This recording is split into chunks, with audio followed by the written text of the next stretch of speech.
हिंदू धर्म में अगर त्योहारों की सूची पर जाएं तो एक लंबी सूची हमारे सामने आती है, लेकिन उनमें सबसे ज़्यादा चर्चा का जो विषय बना रहता है वह है नवरात्रि, जहां हम शक्ति की उपासना करते हैं, माँ दुर्गा और माँ भगवती की पूजा करते हैं।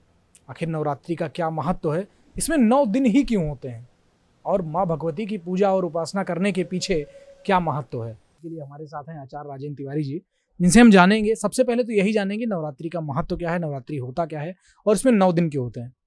आचार्य जी, बहुत धन्यवाद हमारे साथ जुड़ने के लिए। या देवी सर्वभूतेषु बुद्धिरूपेण संस्थिता नमस्तस्यै नमस्तस्यै नमस्तस्यै नमो नमः। शरणागत दीर्नार्त परित्राण परायणे सर्वस्याति हरे देवी नारायणी नमोस्तुते। आपका सहृदय मैं धन्यवाद देता हूँ कि आपने मुझे आमंत्रित किया। नवरात्र के विषय में हम चर्चा करें तो देखिए, जिस प्रकार से सावन का महीना भगवान शंकर जी को प्रसन्न करने के लिए मनाया जाता है, जन्माष्टमी का पर्व भगवान कन्हैया जी को प्रसन्न करने के लिए मनाया जाता है, रामनवमी का पर्व भगवान राम जी को प्रसन्न करने के लिए मनाया जाता है, वैसे ही नवरात्र का यह पुनीत पावन पक्ष माँ जगदम्बा आदि शक्ति दुर्गा जी को प्रसन्न करने के लिए मनाया जाता है।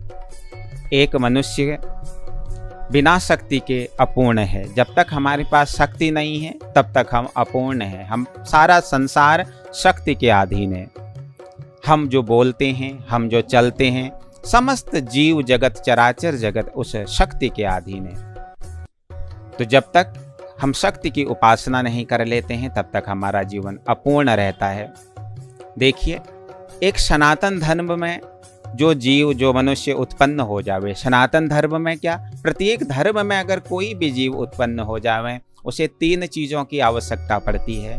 नंबर 1, उसके परिवार में कोई रोगी ना रहे, अर्थात हम स्वस्थ रहें, हम निरोगी रहें।